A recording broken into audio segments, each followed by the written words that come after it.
Hello everyone, welcome to ITLS Academy. Our lecture is on basic tools in the biotechnology laboratory and introduction.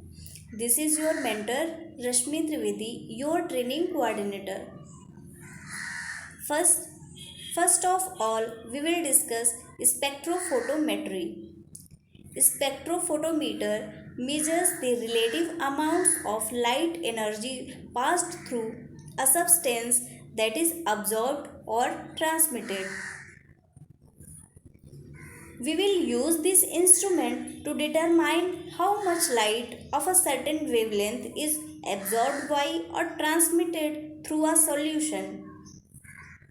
Transmittance is the ratio of transmitted light to incident light and or absorbed is usually the most useful measure because there is a linear relationship between absorbance and concentration of a substance. A spectrophotometer or calorimeter makes use of the transmission of light through a solution to determine the concentration of a solute within a solution. Light passed through the spectrophotometer and concentration of a solute can be determined through spectrophotometer. Calculation of transmittance. Transmittance indicated by T is the amount of light that passes through a substance. It is sometimes called percent transmittance. Here, I naught is the intensity of incident light and I is the transmitted light. The formula is T is equal to I divided by I naught. The formula for percent transmittance is I divided by I naught. We most do not use absorbance because absorbance estimations are less accurate and more difficult to reading than transmittance. Our another instrument is electrophoresis. This electrophoresis is a separation technique. It is used to separate various molecules. It is used analytically to study the properties of a single charged species. Electrophoresis is the migration of charged molecules in response to an electric field. The rate of migration depends on the strength of the field, that is, the net charge, size, and shape of the molecule. There are a variety of electrophoretic techniques which yield different information and have different uses. Generally, the samples are run in a support matrix, the most commonly used being agarose and polyacrylamide. Molecules will be separated according to their size, that is, smallest one will move faster and while large sized molecule will have a slower rate of migration. These are porous gels and under appropriate conditions they provide a mean of separating molecules by size. Agarose and polyacrylamide are porous gels and under appropriate conditions they are the mean for separating molecules by their size. Our next tool is SDS phase.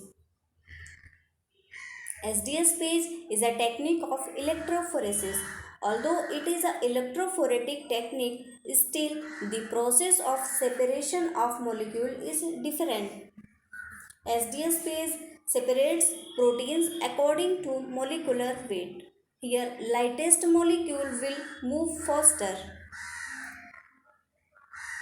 The gel matrix used is a cross-linked acrylamide polymer.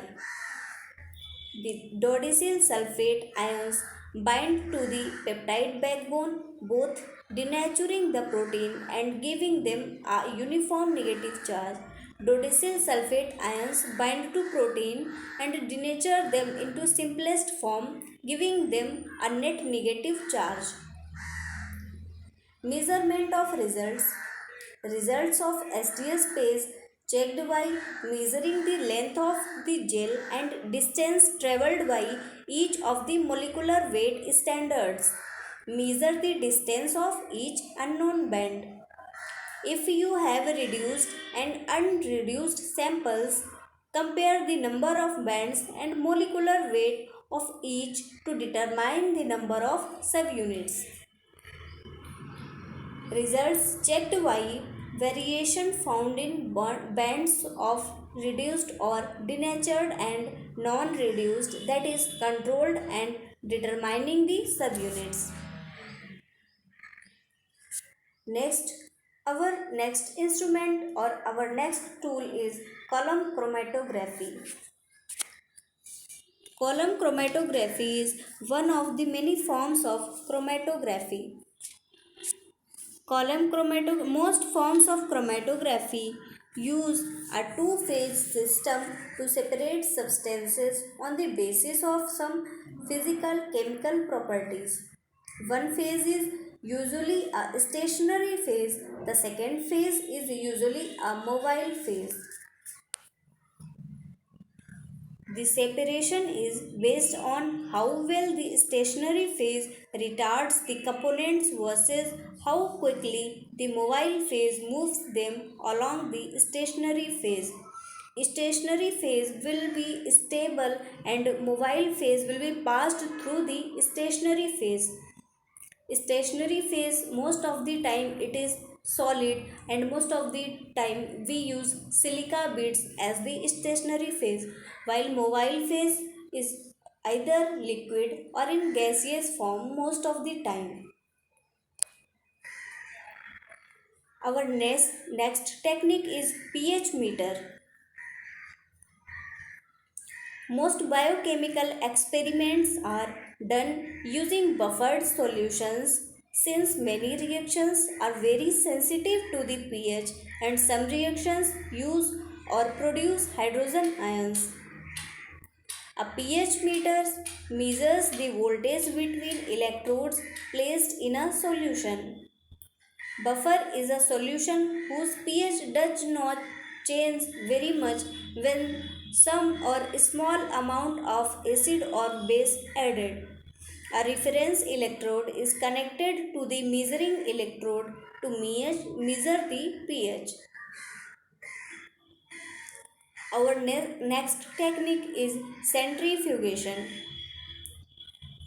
A centrifuge is a device for separating particles from a solution according to their size, shape, density, viscosity, and rotor speed. We can separate cells, subcellular organelles, viruses, large molecules such as proteins and nucleic acids through the process of centrifugation. To simplify mathematical terminology, we will refer to all biological materials as spherical particles. We assume all of the biological materials which we are going to centrifuge as a spherical shape, spherical particles. In a centrifugal field, the gravitational acceleration is replaced by the centrifugal force.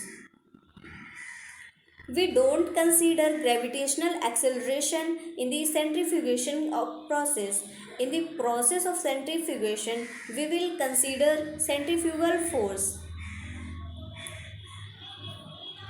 Our next instrument is autoradiography. The process of localizing radioactive materials onto a cell is known as autoradiography. Radioactive isotopes can be incorporated into cellular molecules. Various kinds of molecules can be detected through the autoradiography. Even it will be possible to localize the newly synthesized DNA or that which was in the S phase of mitosis during the time period of the pulse leveling. In the S phase of mitosis, where the actual replication of the DNA occurs, with the use of autoradiography, we can radio level the DNA and we can measure and we can see the actual scenario of replication, and also we can see the radio labeled part of DNA, and we can measure the replication time and the length of S phase and various other things also by the autoradiography. Our next process is micropipette. We will see how we will use the micropipette in the laboratory. Steps to follow when using a micropipette. Select the volume. Now select the tip of the micropipette which through which we are going to measure the sample or doing another thing. Press and hold the plunger at the first stop. There will be two stops in the micropipette. You have to hold first stop. Place the tip in the liquid. Slowly release the plunger. Pause for a second and then move the tip. The solution will be your pipette, will be in your pipette, and now you can move the tip. Insert the tip into the delivery vessel. Insert the tip into the vessel in which you want to pour the solution you have taken in your micropipette. Press the plunger to the second stop. Pause for 2 seconds. Remove the tip. The second stop is for the ejection of the tip. Release the plunger. Eject the tip into the waste container. Thank you very much guys for watching this video. Follow ITLS Academy on Instagram, Facebook, Twitter, YouTube, WhatsApp and on LinkedIn.